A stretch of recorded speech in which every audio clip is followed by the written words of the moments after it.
সাধারণ মানুষ অতটা বোকা নয়।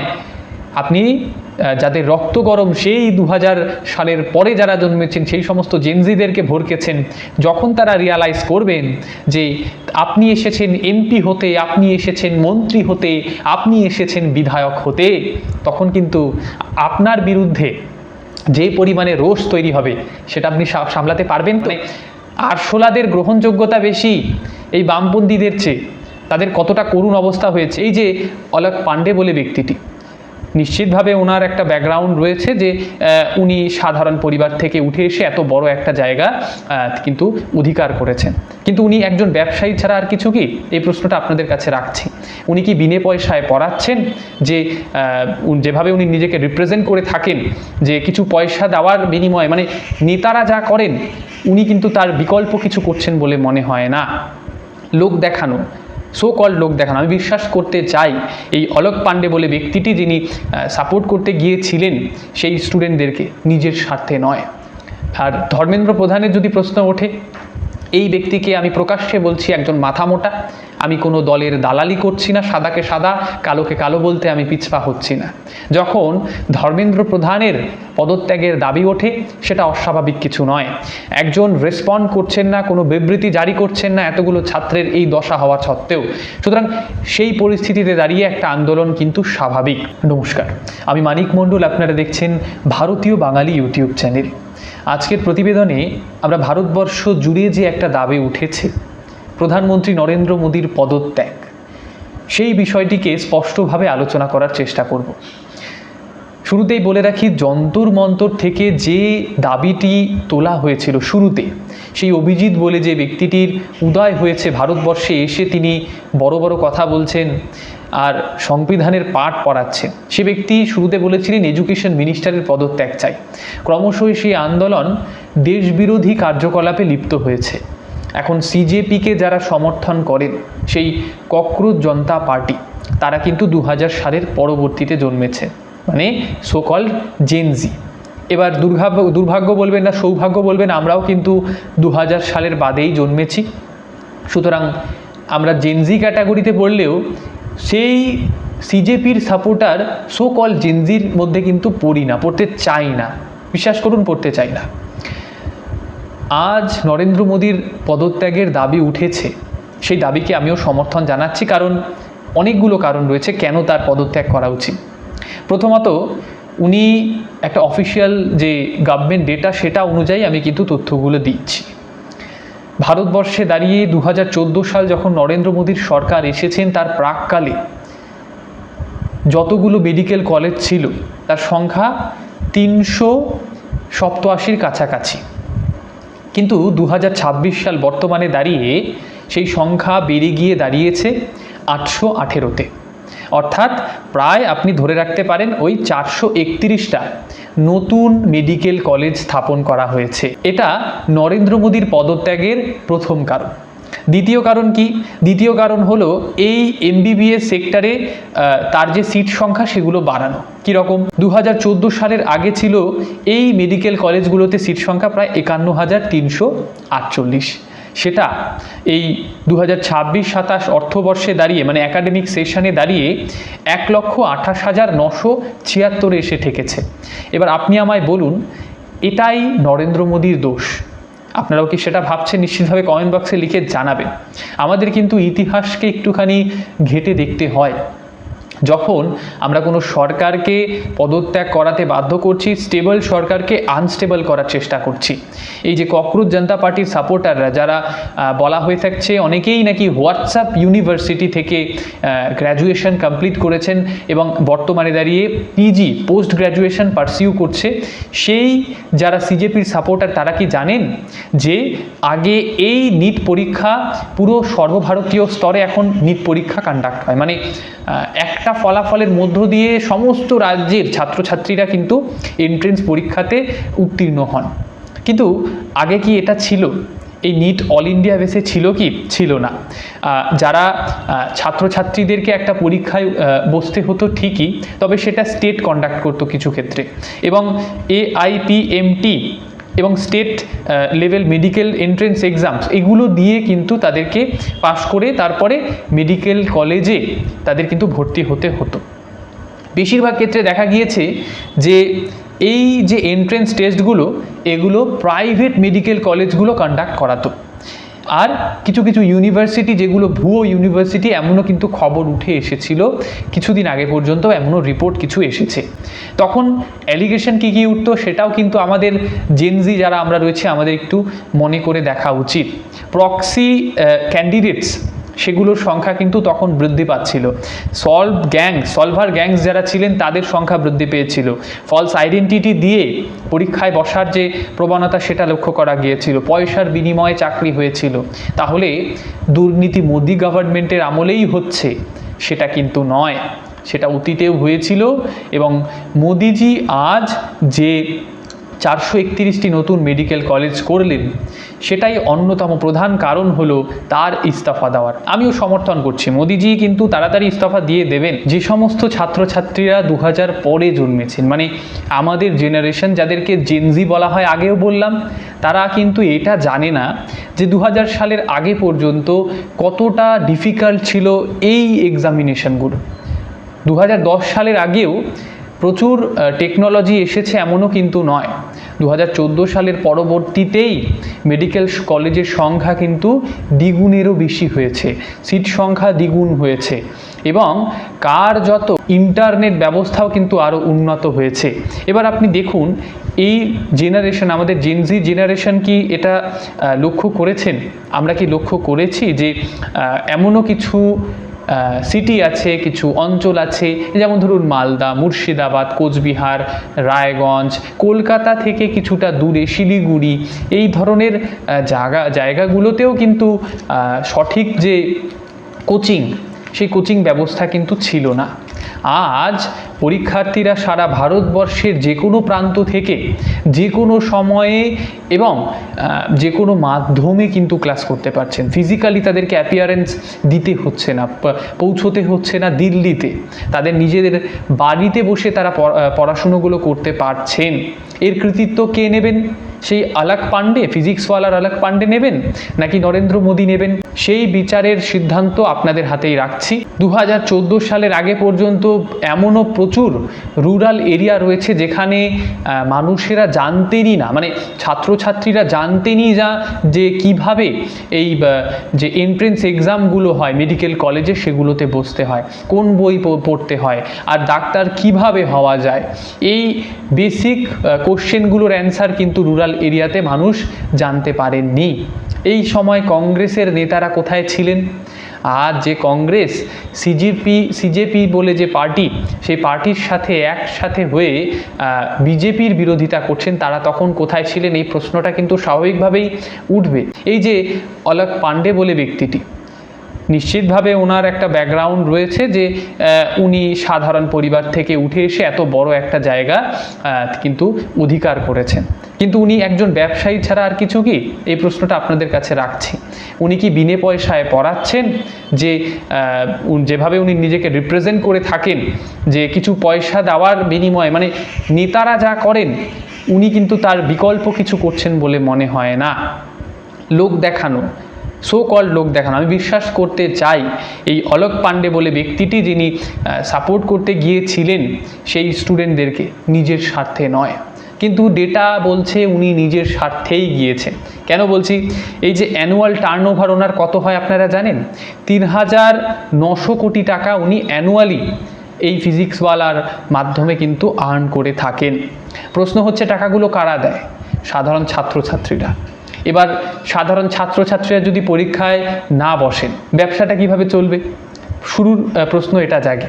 আর সবথেকে বড় কথা, যাদের বিরুদ্ধে উনি প্রতিবাদ করছেন সেই তাদের কারণেই আজ রুরাল এরিয়ার ছাত্রছাত্রীরা তাদের সাবস্ক্রিপশন নিচ্ছেন, তারা পড়াশুনোর সুযোগ পাচ্ছেন। এই যে 431-এর বেশি মেডিকেল কলেজের নতুন স্থাপন করা, প্রায় লক্ষাধিক সিট বৃদ্ধি করা, এগুলো কারা করলো?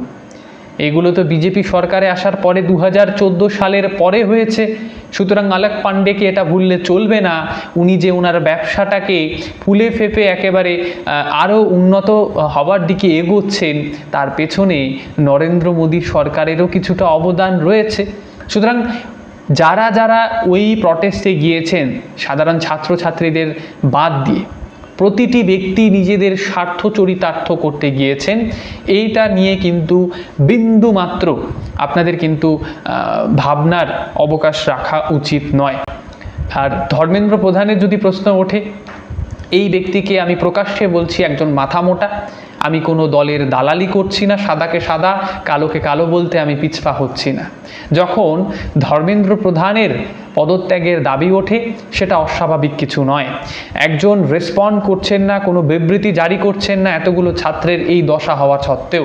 সুতরাং সেই পরিস্থিতিতে দাঁড়িয়ে একটা আন্দোলন কিন্তু স্বাভাবিক। কিন্তু এই যে সিজেপি যারা আন্দোলনটা চালু করেছিলেন, তারা কিন্তু পলিটিক্যাল প্রোপাগ্যান্ডা ছড়াচ্ছেন, এই নিয়ে কারোর সন্দেহ থাকার কথা নয়। আর রইল ধর্মেন্দ্র প্রধান, আরে একবার বললাম মাথা মোটা, তো ওনার যদি লজ্জা বলে কিছু থাকতো তবে উনি আগেই পদত্যাগ করতেন, করেননি। ওনার নির্লজ্জতা প্রকাশ পেয়েছে, ওনার তো ফেইলিয়ার, এটা নিশ্চিতভাবে এনটিএর দায়ভার রয়েছে। তো সবটাই যে এনটিএ করেছে, পলিটিক্যাল নেতারা কিছু জানেনই না, এমনটা বলাটাও ভীষণভাবে পক্ষপাতিত্ব হবে, তাই আমি সেটা বলছি না।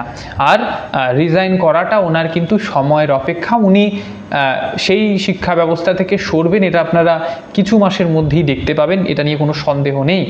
রইল সেই সোনাম ওয়াংচুকের বিষয়। এই সোনাম ওয়াংচুক, আমি এটাও বিশ্বাস করতে চাই তিনি তার নিজস্ব স্বার্থ চরিতার্থ করতে সেখানে যায়নি, কিন্তু সত্যি কি তাই?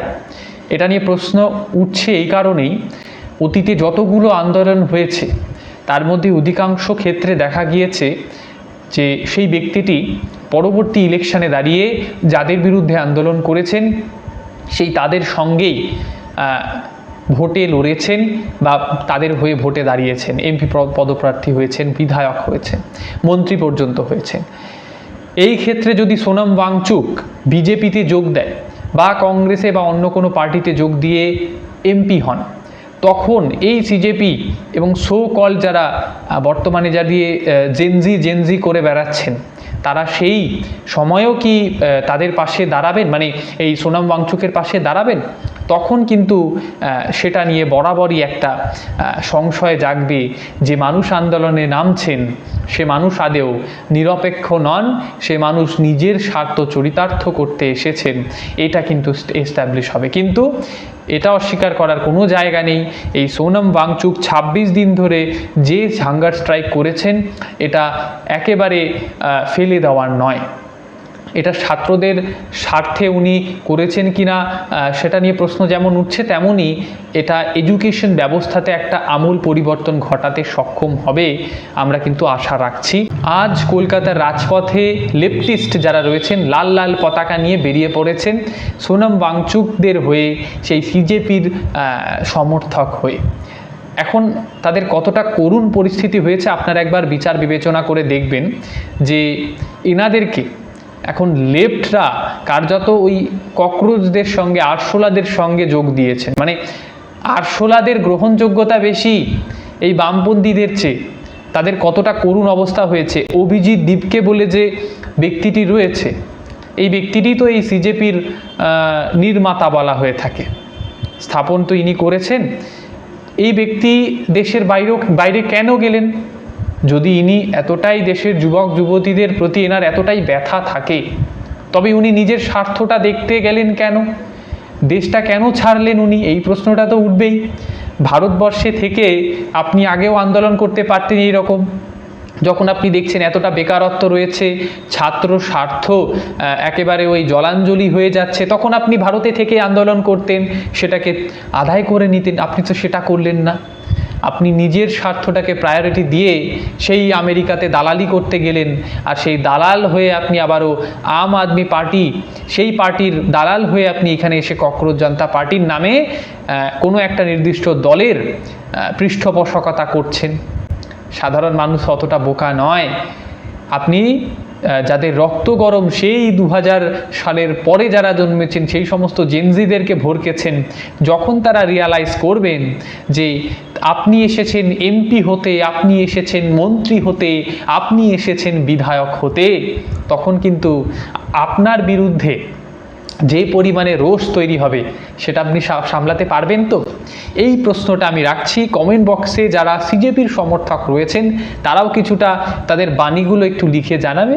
আর আমরা জানি এটা আপনারা গালমন্দ করতেও পিছপা হন না, সেটা নিশ্চিতভাবে আপনারা করবেন। যে পরিমাণে পুলিশদেরকে হতাহত করা হয়েছে তার আমি তীব্র নিন্দা জানাচ্ছি, কিন্তু তার চেয়েও বেশি নিন্দা জানাই যে ছাত্রছাত্রীদের উপরে বর্বরচিত আক্রমণ করা হয়েছে তৃণমূলী সরকারের কায়দায়। এই দিল্লি পুলিশ যা করলো সেটা কাপুরুষতা। একটি মেয়ের যেভাবে মেয়েদেরকেও লাঠিচার্জ করা হয়েছে, বিভিন্ন রকমভাবে নাকি তাদেরকে গায়ে পর্যন্ত মারা হয়েছে, সেটা তীব্র নিন্দা জানাচ্ছি। তাদের গায়ে হাত দেওয়াটা মানে মহিলা পুলিশ দিয়ে মহিলাদেরকে যদি রোধ করা হয় সেটা অস্বাভাবিক কিছু নয়, কিন্তু পুরুষ পুলিশ সেটা যদি করে থাকেন তবে সেটা নিন্দনীয়। আর তার চেয়েও বড় কথা, এই ধরনের বর্বরচিত আক্রমণ, আমি ছাত্রদের কথা বলছি, সেই সিজেপি সমর্থকদের কথা বলছি না, সেই বামপন্থীদের কথা বলছি না। তারা তো এসেছেনই মার খেয়ে ফুটেজ নিতে, কিন্তু যারা নির্দোষ ছিলেন, যারা সেই নিট পরীক্ষায় বসে তাদের যে রেজাল্ট সেটা পায়নি, যারা সাফার করেছেন সেই বাবা মারা, তাদেরকে নিশ্চিতভাবে বিচার দিতে হবে। আর সেই বিচার আসবে ধর্মেন্দ্র প্রধানের ইস্তফার মধ্য দিয়ে। তাকে ইস্তফা দিতেই হবে, রিজাইন করতেই হবে। এটা কিন্তু ফিউচারে আপনারা দেখবেন। এখন এটা ইগোর লড়াই চলছে। আজ যদি কোনো এরা এসে বলেন ধর্মেন্দ্র প্রধান ইস্তফা দেন, তিনি যদি সত্যি সেটা শুনে ইস্তফা দিয়ে দেন, তবে আগামীতে কে বলতে পারে তারা এসে বলবেন নরেন্দ্র মোদী ইস্তফা দেন, যেটা আজ হচ্ছে। আর বামপন্থীরা কি সত্যি তাদের যে আইডিওলজি সেটা ফলো করছেন? আদেও ভারতবর্ষে দাঁড়িয়ে, অন্তত পশ্চিমবঙ্গে তো বামপন্থীদের আমরা দেখতে পাই না। যত সব রয়েছে সুবিধাবাদী লোকেরা, এবং বুদ্ধিজীবী কম আর পরজীবী বেশি, সেই ধরনের ব্যক্তিত্বরা যারা কিছুটা পয়সার জন্য বিকিয়ে যেতেও পারে। কিছুদিন আগে পর্যন্ত এক সিপিআইএমের কেন্দ্রীয় সদস্য, সেই সদস্য তৃণমূলে যোগ দিলেন, তৃণমূল একেবারে ওই পাল্টি খেয়ে গেল, একেবারে তৃণমূলের সরকার, তখন দাঁড়িয়ে সেই ব্যক্তিকে আর খুঁজে পাওয়া যাচ্ছে না। এতই যদি আইডিওলজি হয় তবে শতরূপ ঘোষ নিজের সম্পত্তিটুকু বিলিয়ে কেন দিচ্ছেন না রে বাবা? মানে আপনারা তো ইকুয়ালিটি চান, নিজের সম্পত্তি রেখে কি হবে? সাধারণ গরিব মানুষদেরকে সেই 25 লাখ টাকার গাড়িটা দিয়ে দিন। রিকশায় কেন চড়বে কর্মীরা আপনাদের? এই স্বাভাবিক প্রশ্নগুলো উঠবে। এবং ইকুয়ালিটির যদি কথা বলতে হয় কাজেও করে দেখাতে হবে, এই বামপন্থীদের উদ্দেশ্যে বলে রাখতে চাই। দেশবিরোধী কথাবার্তা বললে পরেই বামপন্থী হওয়া যায় না। দেশের ভেতরে থেকে দেশ তৈরি করার কথা বললেই বামপন্থী অন্তত হওয়া যায় না।